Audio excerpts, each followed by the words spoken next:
عملنا استبيان لأفضل مطعم سوري موجود في الإمارات وطلع بالدرجة الأولى الفروج الشامي، فالزيارة اليوم على الفروج الشامي لنشوف إذا بيستاهل المركز الأول ولا لا. وهلا رح نبلش بأقوى صنف عند الفروج الشامي حسب نظري اللي هو البروستد. تعالوا لفرجيكم وقت بطلب على البيت أنا من عند الفروج الشامي شلون باكل البروستد. أول شيء بتجيبوا هاي بتكون مليانة بهار من شلحة هيك، شايفين العصارة تبع الدجاج جوسي جوسي. بعدين بتجيب هاي وتغطيها هيك اللقمة بتصير جاهزة. تاخذ لك لحسة توم بسيطة. وهلا بقى بنسمي بسم الله وندخل دخلنا.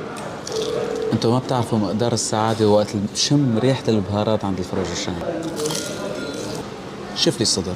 اسعار المطعم هاد جدا جدا لذيذة، ومع ذلك انا بحب دللكم جبت لكم خصم 25% لمدة 3 ايام من تاريخ تنزيل الفيديو. الخصم فقط في فرع القاسمية في الشارقة لانه في عنده كتير افرع بسم الله ما شاء الله. انتوا شوفوا لي على الكريسبي شقد شقرة عنده منظره بجنة. يا سافي على الكريسبيات يخلصوا. اوه هذا كله مقبلات. يا عفو الله شوف لي الدلال. هذا مو يبرق اتوقع فالنجي. قال لهم نجيب لنا مشاوي على السريع شكلي بدي اخلص على المقبلات عن خالص. وهي جبنا المشاوي نبلش بالعرايس. انا رح اترك لكم تعليق لكم وفرجيكم النغنغه الموجوده فيها. يا زلمه ما بتلاقي عندهم شيء مو طيب، كله طيب. انتوا شوفوا لي اللبن شلون جايبين لي اياه. ندوق الشقف وهي الشباب مع غطي الثوم.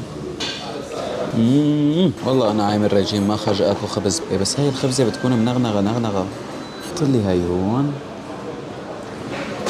يا ساتر على هالصحن يخلص. هالمطعم القعده فيه شاميه بحته، شوفوا لي الديكورات والاجواء عن جد شيء لذيذ جدا. هلا ختامها بس الشاورما عند الفروج الشام. بسمي بسم الله. واو شاورما عنده حرام نترك هاي الليمونه. إذا في مطاعم بتحسوا إنه بتنافس الفرج الشامي اكتبوا لي اسمها في التعليقات. هذا كان فيديو اليوم، إن شاء الله يكون عجبكم، وكالعادة يا سادة الصلاة على الحبيب تجلب الساعة.